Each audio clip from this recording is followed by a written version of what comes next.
Good afternoon. I see that there are a few of you that are joining us.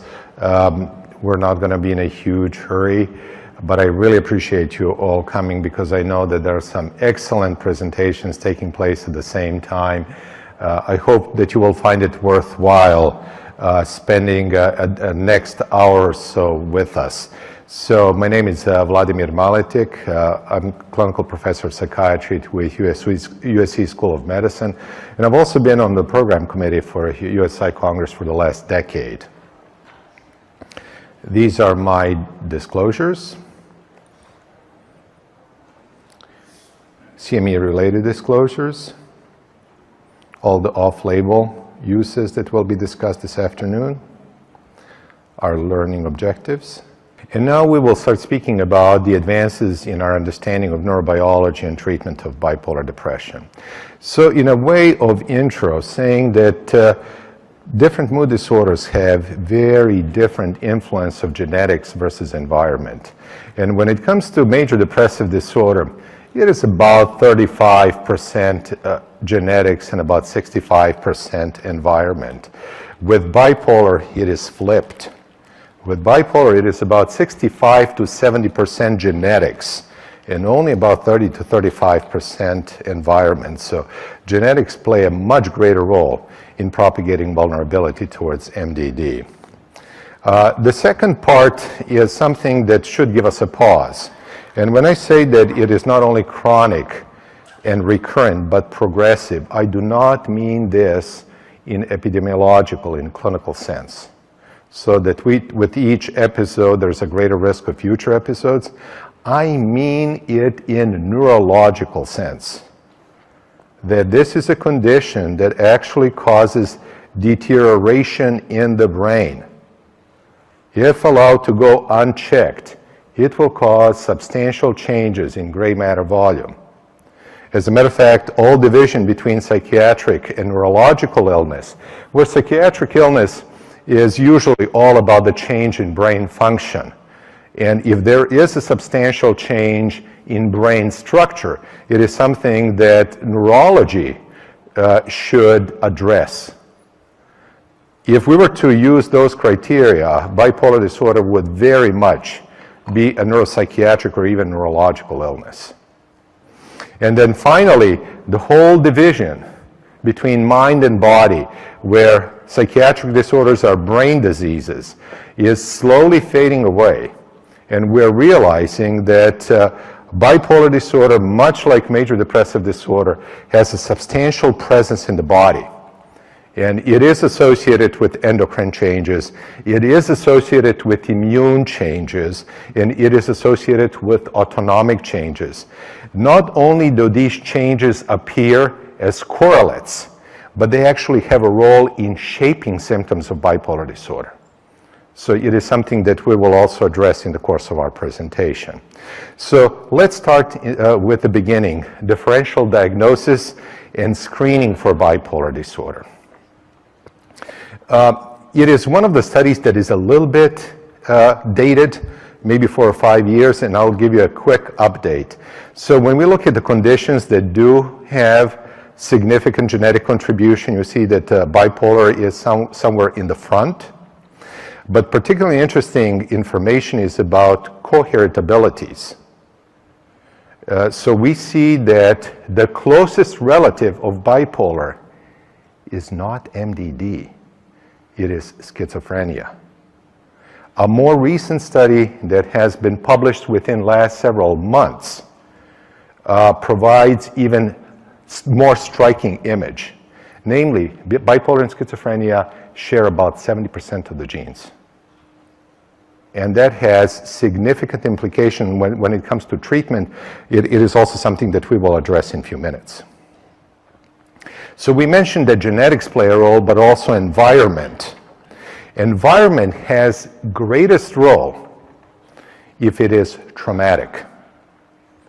So presumably, if there is family history, there are some shared genetics. So we will take into account shared genetics by the way of family history.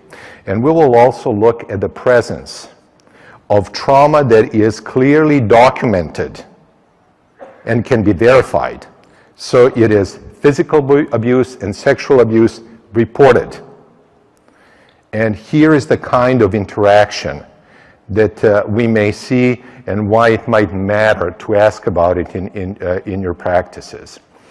If one has positive family history of bipolar illness and an adverse early life experience, be it physical or sexual abuse, the onset of first bipolar episode is going to be approximately 9 years earlier.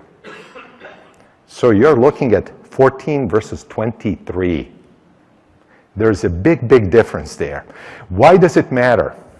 Because if we are aware of this and we see mid-teenage years, early teenage years onset of bipolar disorder, this is the time to start inquiring in a very tactful way.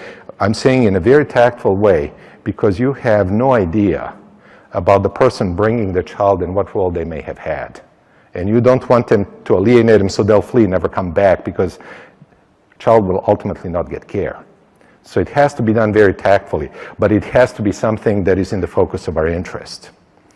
The other thing that we know about bipolar disorder is that it changes as the years go by. Now, I promise you that I'm not going to show you a more dated study than this one. This is a study that was published in 1921. I dare say none of us were around when this work was done, right?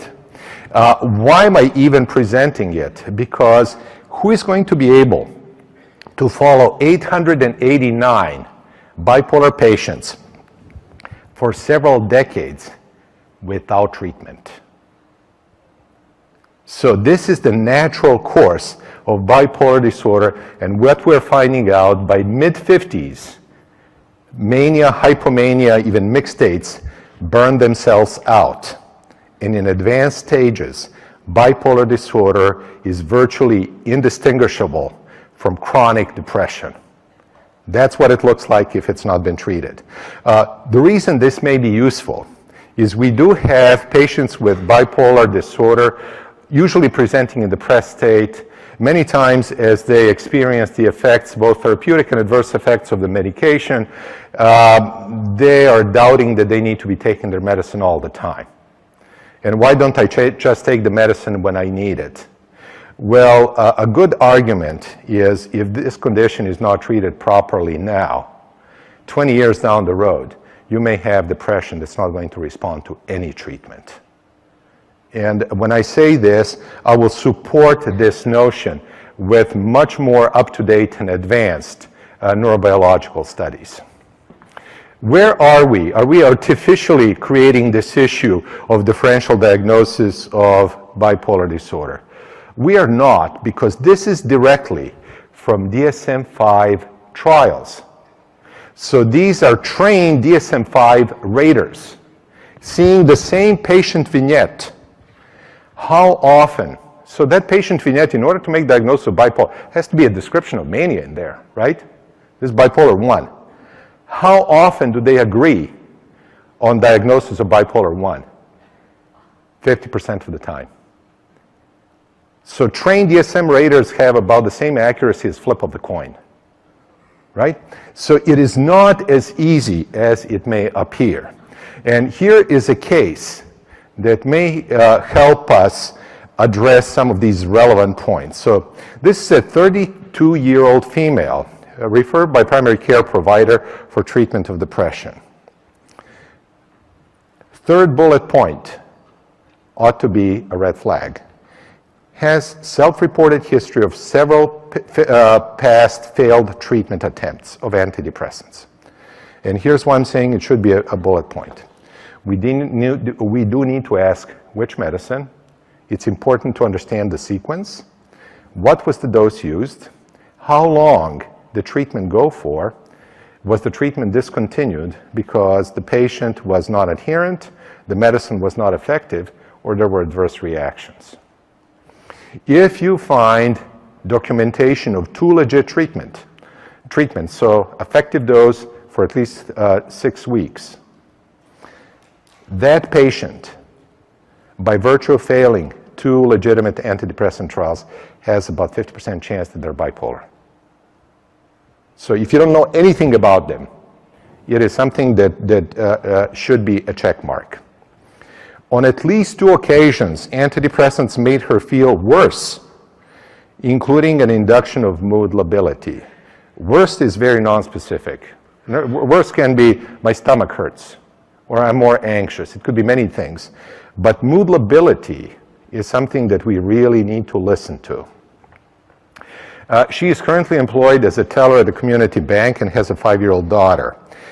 First episode occurred after a breakup with a boyfriend during senior year in high school. So we have teenage onset of first depressive episode. Teenage onset of first depressive episode is associated with subsequent bipolar versus unipolar with a ratio of 2 to 1.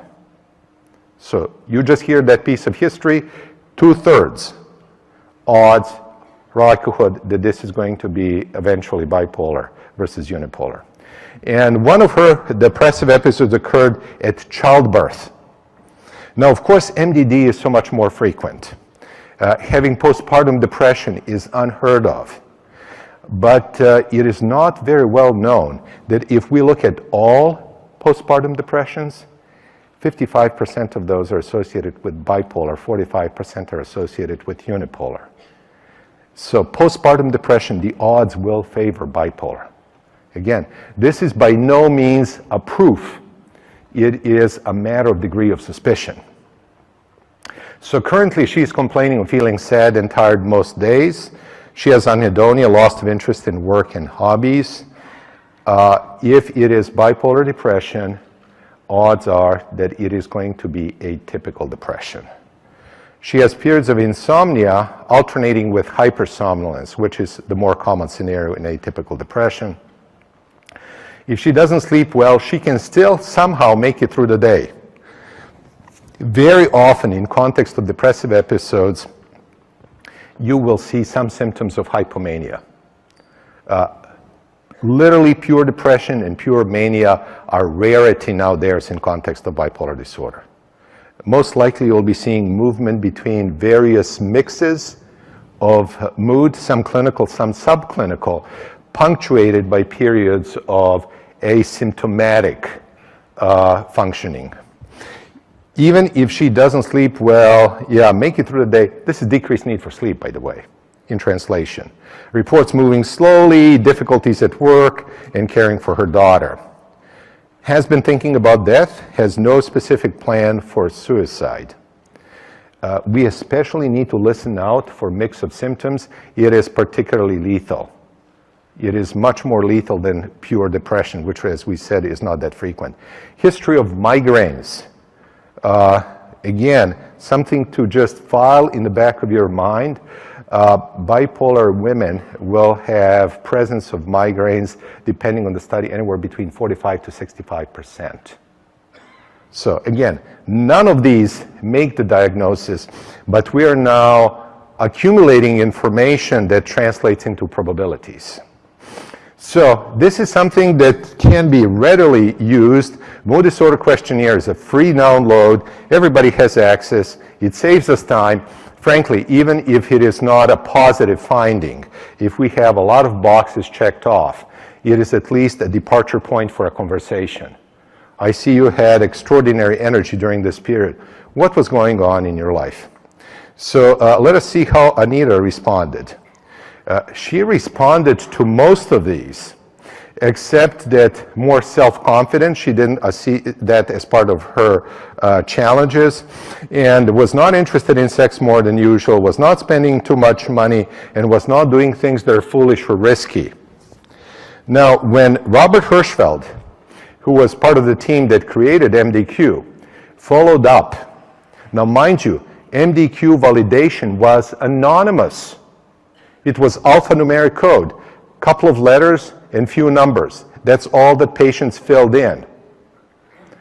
They asked, were you truthful in your responses? When it came to sexual indiscretions and spending too much money, 2/3 of the patients said, no, we lied. This is anonymous, right? So whatever we hear, take it with a grain of salt. It may or may not be so, right? But we need to look at the other information. So did several of these symptoms take place at the same time?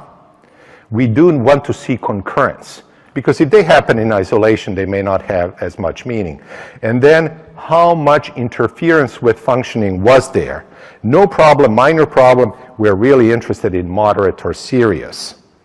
And then, of course, we need to know about family history. And has anybody brought up to their attention in the past that they may have bipolar disorder? So here are her answers. She does have family history. Nobody has ever brought this to her.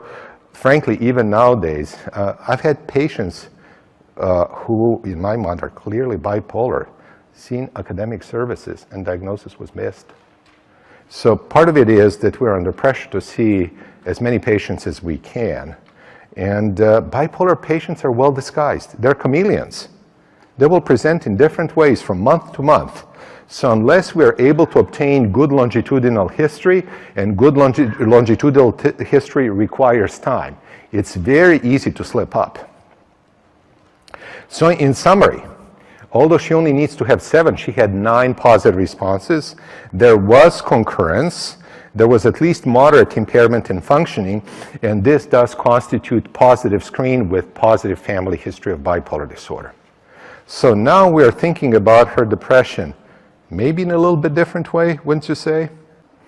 So here we go. Number 1, if you're using MDQ to diagnose depression and especially bipolar depression, here is something that you have to contend with. So this is usage of MDQ in a very large national survey. Patients were very quickly screened. If it was a positive screen, there was an in-depth interview. If they were previously treated, they were asked what kind of diagnosis and treatment did they receive. And here is the outcome. Of the patients that were confirmed to have bipolar disorder, 70% were previously misdiagnosed. So only about 1/3 of the time did somebody hit the right diagnosis. I hope this doesn't disturb you, but just think about it this way. For every single patient that you correctly diagnose, there are 2 out there that are misdiagnosed. Which I guess is good if you're thinking about future business. Your career is very safe, right? More than 1/3 has waited for more than a decade to get the correct diagnosis. And on average, they've had 3.5 misdiagnoses and have seen 4 other physicians before somebody figured it out.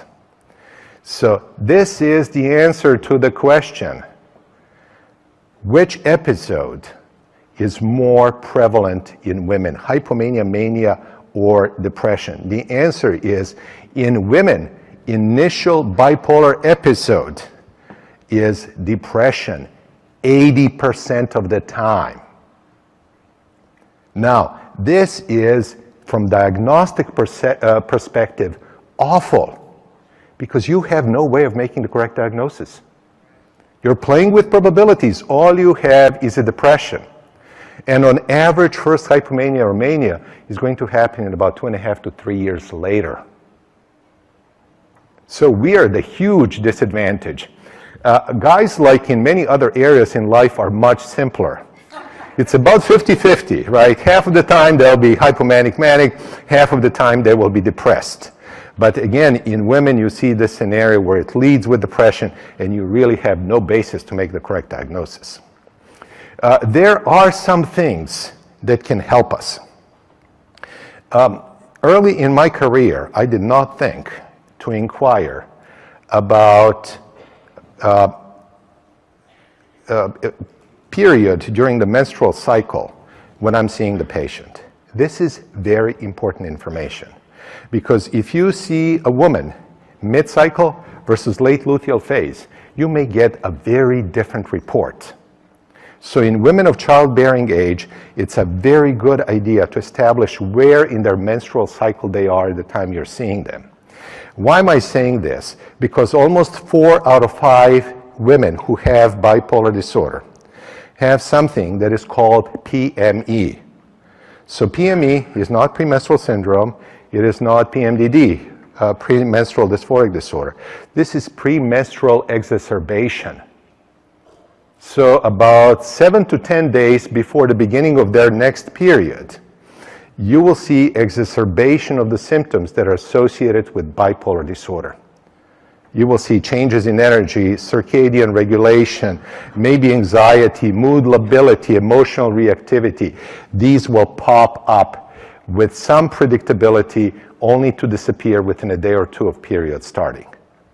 So this is something that is important, especially again in young women where you have not had the first hypomanic or manic episode. Again, something that can increase likelihood of making the right diagnosis. And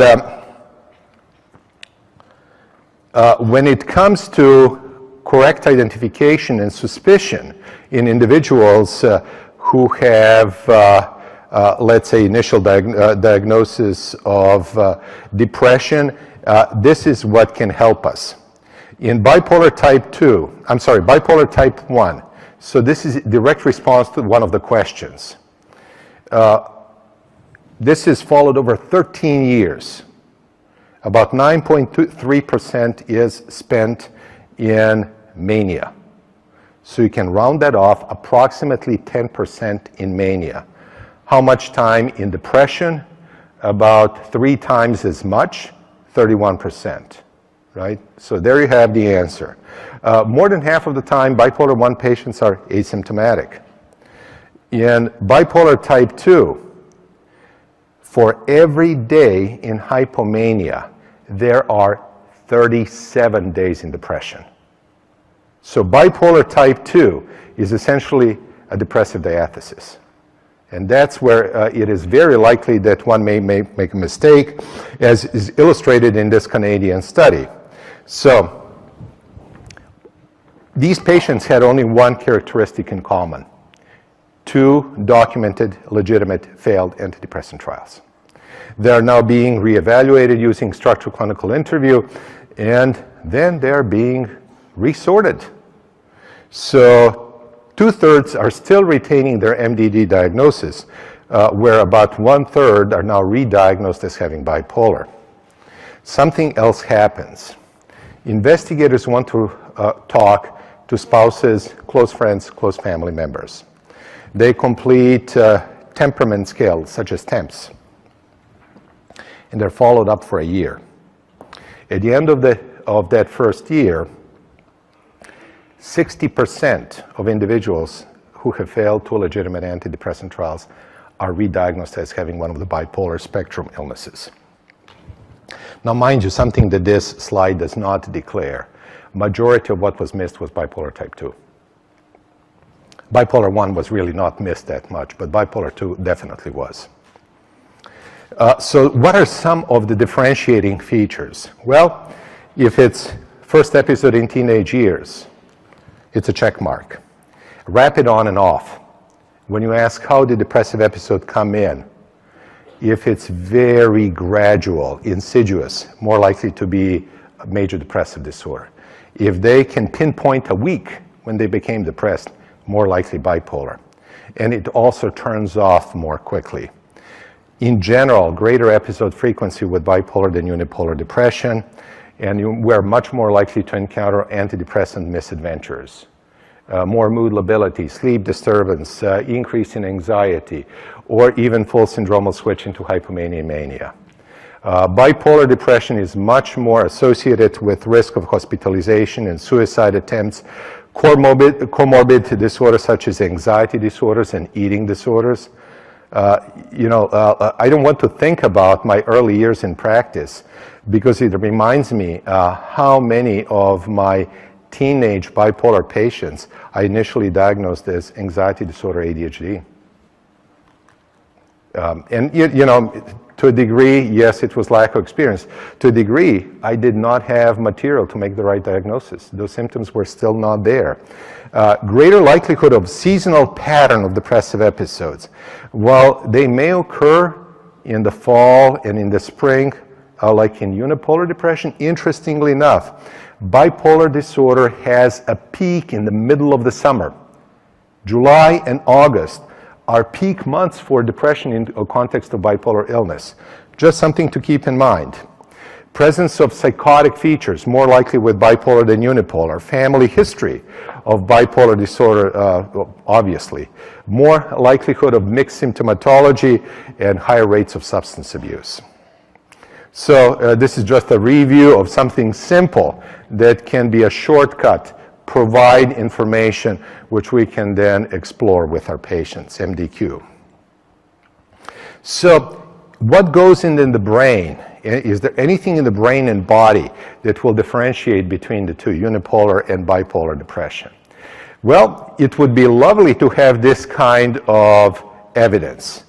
So are there functional structural changes in the brain that typify one condition versus another? Are there differences in genetics? Are there differences in immune, autonomic, endocrine markers, differences at the cellular and subcellular event? That would be wonderful if we had this mapped out. Unfortunately, it is ideal, not real. So we don't have this kind of evidence. We have few pieces of the mosaic that we're trying laboriously to put together. So number one, what are the changes in function of cortical and subcortical circuitry? Something that is very global. In bipolar patients, both volitional regulation of emotion, this is calm down, post office is not a good place to lose your temper, right? Same on the airplane, this is not the time to panic, volitional. Automatic regulation of emotion is unconscious. Both are compromised in individuals who have bipolar disorder.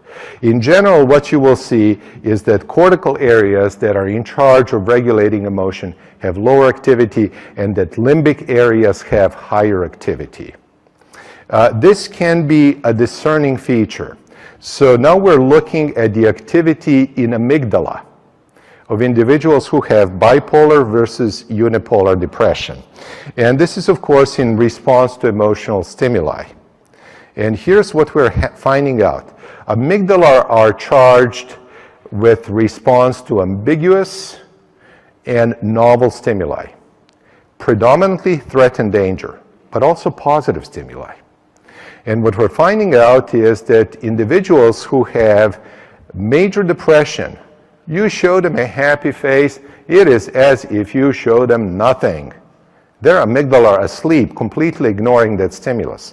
But if it is something negative, oh boy, it is amplified.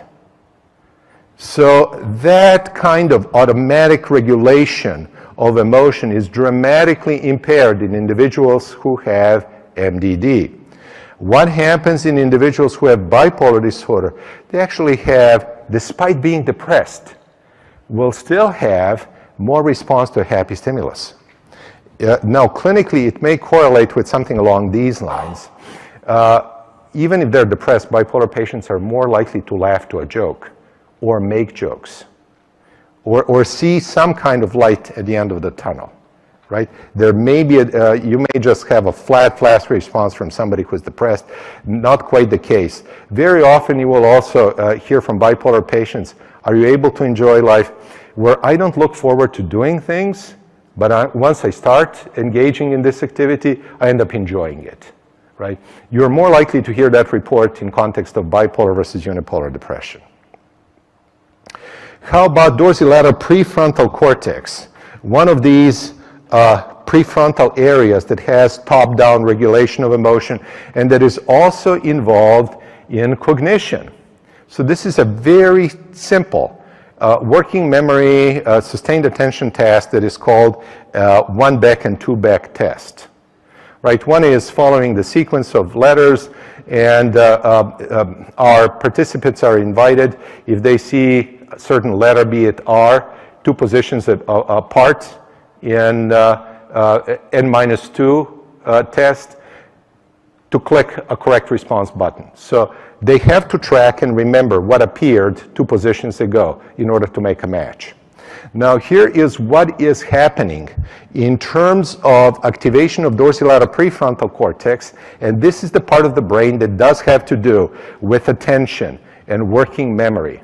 What we're finding out, the more depressed people are, the less activation in dorsolateral prefrontal cortex in response to a cognitive task. In other words, our very depressed bipolar patients are likely to have more significant cognitive deficits and more trouble functioning. So that is something to keep in mind. Remember when I said this condition is progressive?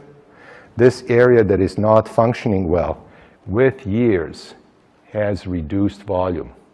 And it's very substantial reduction in volume of dorsolateral prefrontal cortex. So this condition will eat away at it. Number of episodes, duration of illness, duration of untreated illness are all factors. Substantial gray matter volume loss there.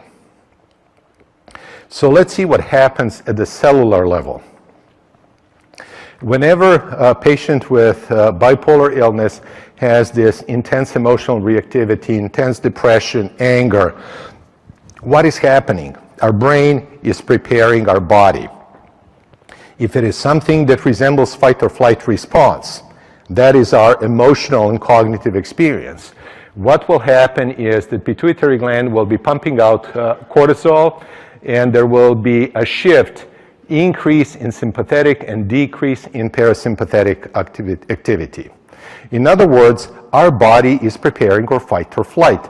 The person is experiencing a mood episode, but the body is reacting in a similar fashion as it would react to presence of a predator.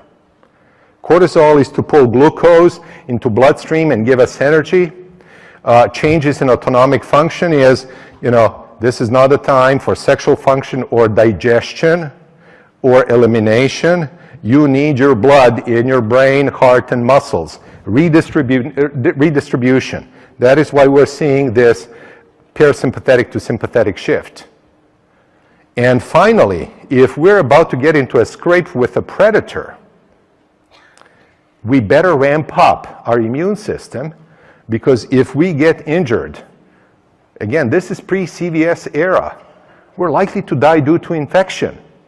So we're amping up our inflammatory response.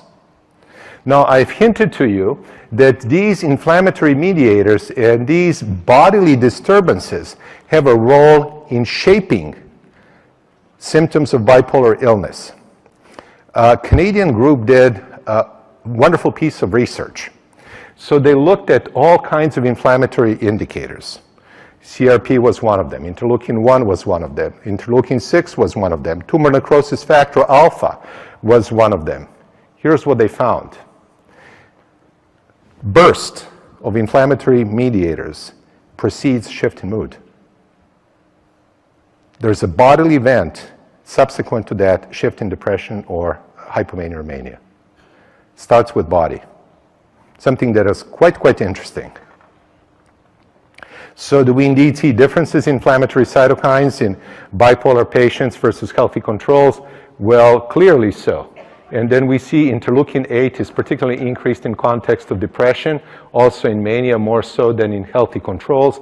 This is of some interest because interleukin-8 is an inflammatory mediator that is driven by change in sympathetic tone.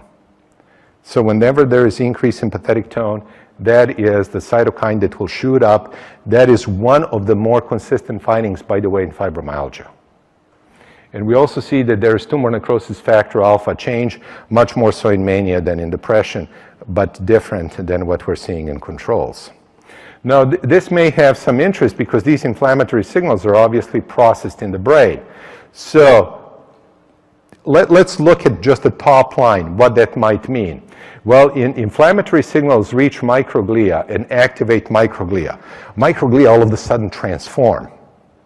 And instead of being friendly scavenger, getting rid of unnecessary molecules and debris in the brain, they now start pumping out inflammatory cytokines, reactive oxygen, nitrogen species. But it's not only what they do, it is also what they do not do. Please remember this. Microglia is the chief source of BDNF in the brain. This is the plant that produces BDNF. Second in production are astroglia. Nerve cells, we spend so much time talking about them and how they create BDNF. They're tertiary source of BDNF, right? So in this circumstance, both microglia and astroglia cut down on their BDNF production, so neuroplasticity is disrupted. In addition to that, if there is this reverberating inflammatory signaling between microglia and astroglia, astroglia go on strike. Astroglia are supposed to remove this extra glutamate molecules from the synapse, absorb it, so that synaptic signaling is not noisy. But if astroglia gets upset, instead of removing surplus glutamate, it actually starts pumping it out. And once it pumps it out, it does not stay contained in the synapse. It starts hitting these extrasynaptic NMDA receptors. Why should we care? Because when glutamate, which is otherwise a friendly neurotransmitter and can drive learning and long-term potentiation, starts hitting those extrasynaptic receptors that are wired differently, it starts suppressing BDNF and neuroplasticity. And also when we have too much inflammatory cytokine released by astroglia and microglia in combination, together with less neurotrophic factors, it impacts on oligodendroglia. Well, what do oligodendroglia do? They're the crew that paves the road. They're the ones that support these long myelinated nerve tracts which connect this circuitry. So all of a sudden the roads are in disrepair, there's very bumpy traffic, poor coordination between these areas that are supposed to respond and provide ample regulation of emotion and cognition. So they're not working as smoothly as they should be. So you see how the things are becoming unraveled when we change environment and interaction in this triangle between microglia, astroglia, and the synapse. So in my mind, this is the way to think about brain. This is the chip.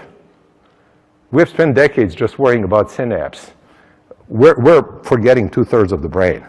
It's really inexcusable at this point. So does it have bearing on our topic of discussion?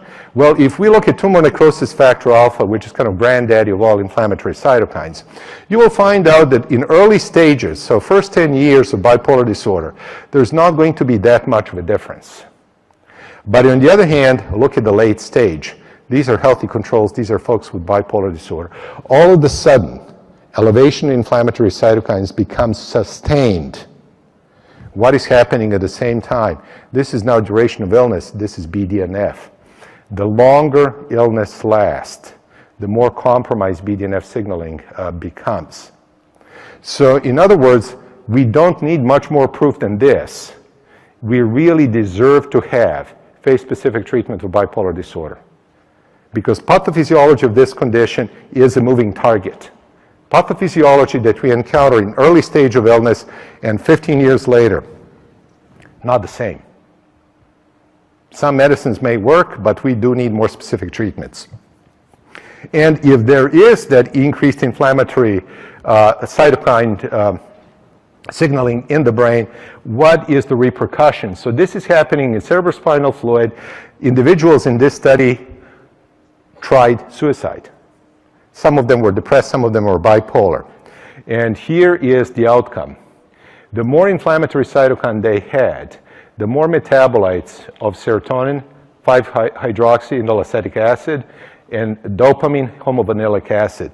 So heightened inflammation essentially accelerated and made dopamine and serotonin signaling in the brain ineffective.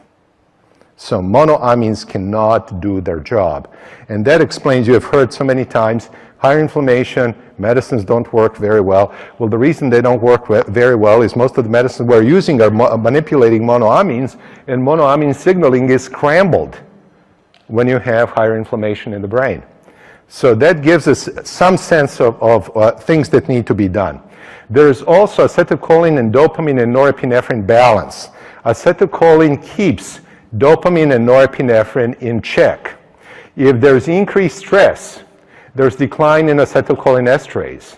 If there's the decline in acetylcholinesterase, this is the enzyme that breaks up acetylcholine. There is accumulation of acetylcholine, starts inhibiting dopamine norepinephrine synthesis.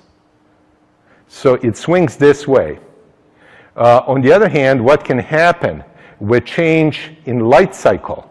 With change in light cycle, there may be increased synthesis of tyrosine hydroxylase, more norepinephrine and dopamine, they get the upper hand. So light cycle and stress can cause things to go up and down in bipolar disorder. I've just told you something that you had no idea about, right? That light cycle can cause disturbance in bipolar and the stress can cause disturbance in bipolar. This is just filling in some of the missing pieces, right? So it could be this change in the balance between acetylcholine, dopamine, and norepinephrine. So this is one of the newer theories. Something may be awry when it comes to dopamine signaling in context of bipolar disorder. What we have long suspected is that in mania there's too much dopamine, just to be very simplistic, and in depression not enough dopamine. We have had that notion for a while. And indeed, we know that patients who have bipolar disorder are extraordinarily sensitive to stimulant medication. So if somebody doesn't know the big picture and puts them on ADHD stimulant medication, you can flip them into hypomania and mania in no time, especially if they are not on mood stabilizing medications. In the past, I'm sorry to say, amphetamine and cocaine were used to explore bipolar disorder by triggering mania and psychosis. So extraordinarily sensitive when it comes to dopamine fluctuation. And we're now finding out that function of dopamine in 2 and 3 receptors has a much greater role than we previously assumed. This is a very recent study published within a year. So we're saying there's too much dopamine that can contribute to psychosis in bipolar and schizophrenia. You can very rightfully say, prove it to me. So this is what was done. They found a radiolabel marker which marked DOPA. That was injected. DOPA, as you know, is a building block for dopamine. So you let it sit for a while, most of the DOPA is converted into dopamine. When these patients are having psychosis, you then image them and you see what is happening with dopamine synthesis and release. At the same time, you're utilizing something that is positive-negative syndrome scale in schizophrenia. Positive symptom scale measures psychosis. And here is the finding. The more psychosis, the more dopamine release in mesolimbic areas. So there is direct correlation, and it's pretty much the same process in bipolar, in schizophrenia. If you have psychosis, odds are that you will have dysregulated excessive dopamine signaling in mesolimbic areas. So this is recent. Now this is a study that's not easy to interpret, and I'm not going to belabor the point. Aside from showing you something interesting, I mentioned dopamine 3 receptor. We see the dopamine 3 receptor can be on GABA fiber, and that GABA fiber interfaces with dopamine fiber which originates from ventral tegmental area. Activation of D2, D3 receptors is inhibitory. So whenever you see D2, D3, think brake. So what we are doing is applying brake to GABA. But if we inhibit inhibitor, we are disinhibiting. And therefore you have robust output of dopamine from ventral tegmental area, again, risk of psychosis. So in this study, where they attempted to evaluate dopamine 3 presence in individuals with schizophrenia and bipolar, they found that there is a clear difference in dopamine 3 receptor messenger RNA in individuals suffering from schizophrenia and bipolar versus healthy controls. I would just say, take this at a face value. This is in lymphocytes. So this is not brain. All it is telling us is something about synthesis of D3 receptors in the periphery is off. We don't know if those are going to be postsynaptic D3 receptors like on the GABA fiber or presynaptic D3. Now, why should we care about presynaptic D3? Because presynaptic D3 is fine regulation of dopamine release. And this is not phasic, this is not bursts. This is tonic. Dopamine, if it's going to bind to any receptor, is going to bind to D3.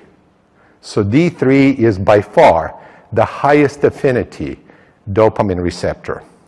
So fine dopamine release, tonic dopamine release, regulated by D3. Bursts of dopamine, regulated by D2. Much, much lower affinity for D2. What does this mean in practical terms? Again, please excuse my explanation because it's going to be simplistic. Dopamine flowing into nucleus accumbens and subcortical areas regulates hedonic tone. How much interest, how much pleasure will we have, how much motivation will we have, and ultimately cognition, because if there's not enough dopamine flowing into ventromedial prefrontal cortex, we can't learn. It's horribly difficult to learn if you have no motivation. It's like trying to learn a poem in a foreign language. It's very, very hard. We don't know, we don't understand what's going on. So, not enough D3-mediated signaling, anhedonia, loss of interest, poor motivation, possibly negative symptoms. In the previous study with D3, it had high correlation with negative symptoms and depression in both schizophrenia and bipolar. So that is low motivational basis, inadequate dopamine 3 signaling. On the other hand, what happens if there is too much dopamine 3 signaling? That is something that is reflected in the package insert of Parkinsonian meds. So if you look at pramipexole package insert, Mirapex, and Ropenrol or Requip package insert, you will see these medicines can induce gambling and impulsive sexual activity. What are these medicines? D3 agonists. So too much D3, emotional and behavioral impulsivity. And something else, craving for substances. Because most of D3 research has been conducted in substance use disorders. And they wanted to characterize what does D3 do. So in a group of patients who are experiencing current euphoria under influence of stimulants, they blocked D3 and tried to establish, will there be a change in the level of high? The answer is there wasn't. Then another study, folks who are trying to abstain from stimulants and from nicotine use, and they're having a hard time, they have intense craving. You give them a D3 antagonist. What happens? Craving goes away within a matter of hours. So D3, too much, regulates craving, behavioral, and emotional impulsivity. What do I mean? Let's translate into plain English. Patients, grown-up patients, who have temper tantrums, stomp their feet, throw things down, punch walls, scream at people around them, tweet at 3 o'clock in the morning, have no social filters. This is not a political comment. I'm just kind of describing what can happen with inappropriate D3 regulation, right? And on the other end of D3, we have anhedonia. Well, think about it. In bipolar, we have to account for both scenarios, both for too much D3 and not enough D3. So the profile that we might be interested in are partial dopamine 2-3 agonist antagonist. Because when there's not enough, it'll bring it up. When there's too much, it can bring it down. So that may be something that is of interest to us. And looking at some of the medications that are newer class of second-generation antipsychotics, aripiprazole, brexpiprazole, and cariprazine, they have one feature in common. They're all partial dopamine 2 and dopamine 3 agonist antagonist.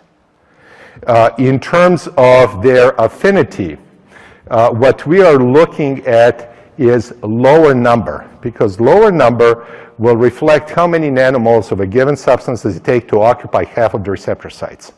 So if you have very high affinity, it will take fewer molecules to occupy half of the receptor sites. So when it comes to D3, I don't think there is even a contest. So it's 0.8 to 1, 0.008. I believe that was one of the questions. Where do you see the highest D3 affinity? That is where there is a higher D3 affinity. But there is another aspect. In most of the others, the affinity for D2 and D3 is within the same order of magnitude or very similar.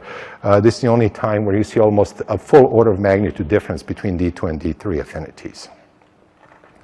So let us look at what is that characteristic of pharmacologic treatment.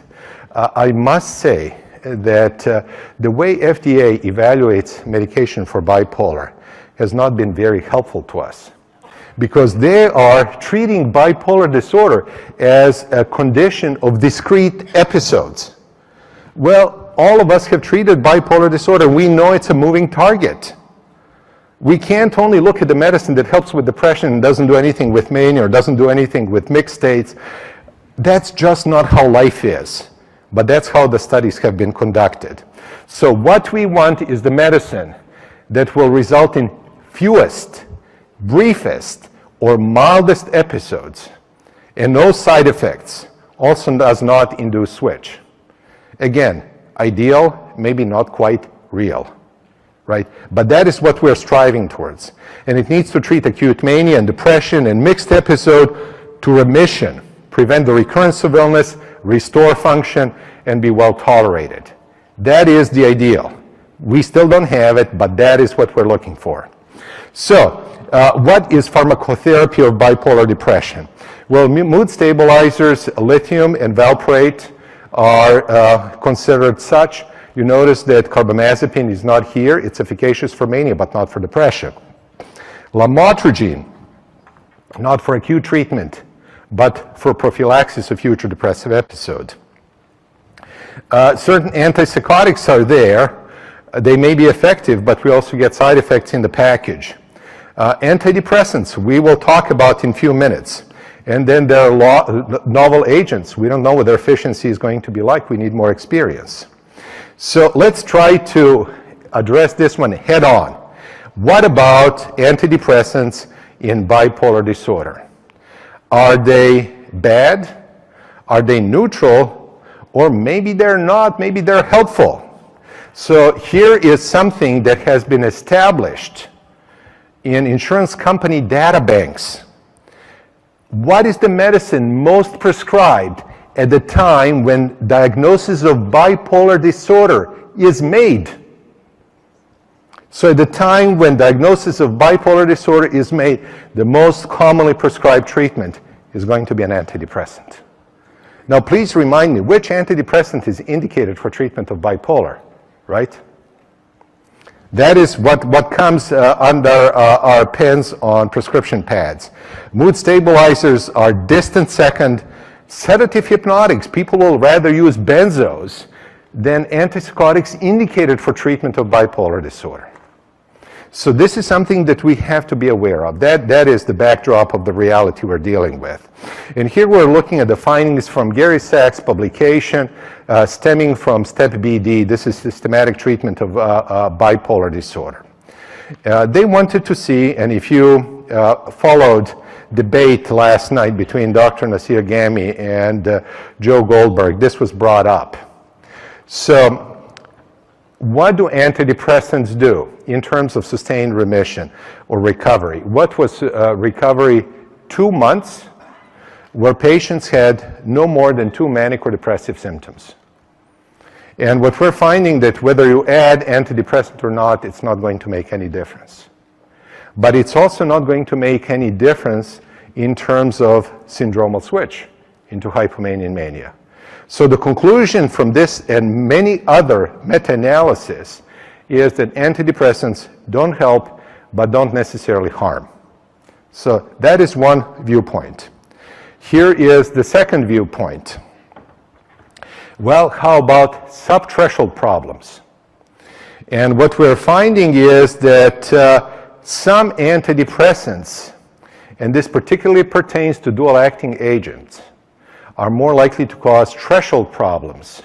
SSRIs are somewhere in the middle, while bupropion is more likely to be milder and cause subthreshold problems. So this is kind of a warning to us. Watch out with dual-acting antidepressants. And then there's a study like this looking at bipolar 1 and 2 patients, indicating that particularly in bipolar 1, we are likely to see a mood switch as a result of antidepressant treatment, and really concerning studies such as this one, where number of attempts doubles in bipolar patients if they're antidepressant alone versus antidepressant plus mood stabilizer. And of course, I would be remiss if I didn't mention that lithium has a big role in mitigating this risk. So this is suicide attempts annualized in 7 or 8 years before lithium was started. And then lithium is started. What happens with suicide attempts? They drop roughly 7-fold. Then what happens if we decide that we're going to stop lithium and look into first year? After stopping lithium, suicide attempts multiplied at a rate of 20-fold. This is within a year of dropping lithium. So lithium definitely has a place in our armamentarium. But having said that, look at this study. You remember where I said there's an overlap, genetic overlap, between schizophrenia and bipolar disorder? This is a study that kept something that is called polygenic score. So how many risk genes of non-response to lithium associated with schizophrenia are present in bipolar patients? And here is the outcome. The more schizophrenia-bound genes one has, the less likely they're going to respond to lithium. So our bipolar patients that have a significant admix of schizophrenia genes, and those are the ones that are also likely to have mood incongruent psychotic episodes, those folks are not likely to be lithium responders. So brand new, this is new information, this year's. So antidepressants in bipolar are either bad or neutral, except when they're good. So this is now looking at the subset of bipolar. Large numbers say they don't do harm, they don't do good. Smaller studies show they can actually do serious harm. This is now a study of subset of patients where they made a mistake of following APA guidelines, which at that time was stop antidepressants after 6 months if you can. They stopped, people got sick. Who did the best? Patients who remained on antidepressants for 12 months. So if they benefit from antidepressants, it's probably not a good idea to discontinue them, and this is a study that shows exactly the same thing. It is especially the case in bipolar type 2. So we're left with this simple conclusion, that most likely antidepressants don't matter one way or another, except if they're really bad, and many times they will be really good. So obviously this is a little bit facetious, but what it points to is the fact that bipolar disorder is biologically not a homogeneous condition. You know, if we look at all the evidence, rightfully we should not be talking about bipolar disorder is singular. We're dealing with bipolar disorders. And therefore, these are International Society for Bipolar Disorder Task Force conclusions. When is it reasonable to use an antidepressant? Well, we have a history of good response, and we had a history of worsening when antidepressant was discontinued. Don't use monotherapy antidepressants in bipolar 1, a no-no. It's probably not a good idea to use them in mixed states and rapid cyclers.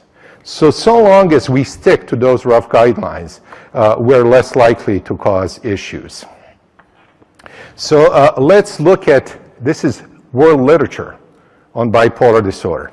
And a few things I want to point out. Quetiapine, if we just go by evidence, has the strongest evidence. So 5 positive studies. Written in black are the ones that are successful. Lamotrigine as monotherapy never had a successful study in bipolar depression. So it is approved for maintenance and prophylaxis, not as an acute treatment. They do have one positive study where it was adjunctive. Aripiprazole and ziprasidone both struck out. After failing 2 studies, these companies withdrew those. So we're not to assume that every atypical is going to help in bipolar depression. That is just not true. We also have monotherapy with olanzapine, positive outcomes. But this is not FDA approved. Olanzapine-fluoxetine combo is. Lurasidone, both monotherapy and one of the adjunct studies are positive. And then cariprazine, 2 positive, 1 underpowered that failed. So that is it. That is the summary of the world literature. OFC. Lilly actually had this ambition to create a bipolar portfolio. So we're going to have one medicine that will have maintenance, depression, and mania indication. Very easy. For some reason, I don't know what compelled them, they decided to put in an arm that will have olanzapine and fluoxetine combo. And they submitted that data to FDA, and we said, we want indication for olanzapine for bipolar depression. They looked at it, it's like, what's wrong with you guys? Look at the olanzapine fluoxetine. Well, Lilly had more sense than to argue with FDA. So they said, oh, okay, olanzapine fluoxetine, that'll work for us, you know. And olanzapine never received an indication. But again, it did separate from placebo in registration trials. These are 2 studies with quetiapine. Please keep in mind, the lowest dose that worked in registration trials was 300. So 100, 150, 200, absolutely no evidence. 300 to 600 is where evidence was. It worked fairly rapidly. There was statistical separation at week 1. Now, clinically, what we want to see is 2 MADRS point difference from placebo. That means that that is effect that you're likely to see. So it was fairly prompt in the response. And quetiapine XR, this is now a 300 milligram dose of XR. Again, nice separation from placebo. In all successful bipolar type 2, in bipolar studies, look at separation at week 2. By week 2, you should see half of the ultimate response. So response with effective agents in bipolar depression is more rapid than what we see with antidepressants in unipolar depression. And then lurasidone, this is monotherapy. We see 2 dose ranges, 20 to 60 and 80 to 120 milligrams, both effective, both separating from placebo. Again, we want to see 2-point separation. Here we have approximately 5-point separation. So this is clinically very relevant, but a phenomenon that's not easy to explain. So if investigators had a choice between 20 and 60 milligrams, they stopped at 30. And if they had a choice between 80 and 120, most of the time they stopped at 90. If you look at all their data, it seems that optimal dose is somewhere between 60 and 70. This is now add-on lurasidone added to lithium and Devalprex. And what we're seeing is that addition of lurasidone beat placebo added to lithium and Depakote. By the way, this is not easy to do because lithium and Depakote are not neutral. So to beat them by adding something is a bit of a feat. And for the first time, lurasidone in adolescent bipolar depression. The only agent studied in adolescents with a positive finding for bipolar depression. We see that the effect size was 0.45, dramatically misleading. In kids who were 10 to 13, the effect size was 0.267, very low. But in the kids who were older, 14 to 17, effect size was over 0.7. So they're being treated as the same population. That's not how they behaved in the study. So it helped with a little bit older, more seasoned adolescents, much more than with younger folks.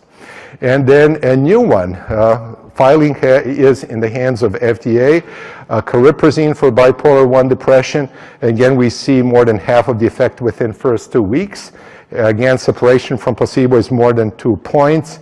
Looking good in one and this other study, and we see over the course of 6 weeks, that was the primary outcome. Clinical global impression of severity went from moderate to marked all the way to mild. So it was quite effective in reducing bipolar depression symptomatology. One study that is very rare, this is bipolar depressive mixed state, is the only one you're going to find. And this is asenapine versus olanzapine, where in treatment of depressive symptoms measured by MADRS, asenapine was dramatically more effective than olanzapine. So this is for depression with mixed features. What are some of the adverse reactions we have to monitor? Well, obviously, metabolic changes and weight gain are a big deal. Clozaril is not indicated for bipolar depression, but it seems to be a leader in the field. But on the other hand, olanzapine is, and quetiapine is, and this is where we need to watch for metabolics. We're finding a better scenario. Again, we're just looking at the approved agents. With lurasidone, it is much better scenario. And then although we don't have published study with cariprazine, what we do have is placebo-controlled 1-year comparison in schizophrenia, where average weight change with cariprazine was 2.5 pounds and 2.1 with placebo. So over a year, difference from placebo was less than half a pound with no clinically relevant metabolic changes. But with those agents, you do have to watch out for movement disorders. EPS and akathisia may be of concern with some of them. Prolactin, again, although not all of those are indicated for bipolar depression, as a rule, partial dopamine 2 and dopamine 3 antagonists don't have hyperprolactinemia. So if you run into problems with prolactin, this is a possibly path out. And some of the novel treatments, this is an add-on, light therapy in bipolar disorder. What is different about this is light therapy was given midday. Why in the world would you do it midday? Because patients with bipolar depression have this circadian dysregulation. And if you give them more light in the middle of the day, you will change sleep-wakefulness cycle and may bring on improvement in mood. This was a small but fairly striking finding that addition of this intervention resulted to approximately 70% remission rate over 6 weeks. Now, again, this is added to other treatments. Direct transcranial stimulation, dorsolateral prefrontal cortex from both sides, was effective in reducing depressive symptomatology. And you have seen some information about ketamine in depression. Here's now ketamine for bipolar depression. Both individuals who have just depression and the ones who have anxiety as a feature of their depression, ketamine was quite effective. Same doses in depression, 0.5 milligram per kilo over 40 minutes. And then minocycline. This is an anti-inflammatory strategy. We have seen that microglia are problematic. So most of the people are going to see this and say, yeah, it seems to work. It's not that big of a deal. However, what we're finding out is with inflammatory treatments, they work when there is enhanced inflammatory signaling. That's not the case with all bipolar or unipolar depression patients. So if we separate responders and non-responders, we will find out that in responders, addition of minocycline brought their MADRS score from 30 to 7, meaning on average they were in remission. So when it works, it's going to work. Finally, addition of minocycline was not only associated with improvement in mood in bipolar 1 and 2, it also helped improve cognition, because we're finding that as a consistent signal. Inflammatory signaling in the brain, remember, scrambles monoamines, messes up GABA-glutamate balance. Cognition is not going to do well under those circumstances, and indeed both verbal memory and psychomotor speed have improved. So time to wrap up. We see that bipolar depression is still a tremendous problem. We have very few reliable options. None of them are ideal. There are always trade-offs. But good news is we have medications with different mechanisms of activity coming down the pike that may help some of our patients, especially in view of the fact that bipolar depression is biologically not a singular condition, that we are dealing with multiple conditions. And with that, I will thank you in your kind attention and conclude this talk. Thank you very much. Thank you. Thank you. I think we are running out of time, so I'll just be here for a few minutes in case you might have any additional questions.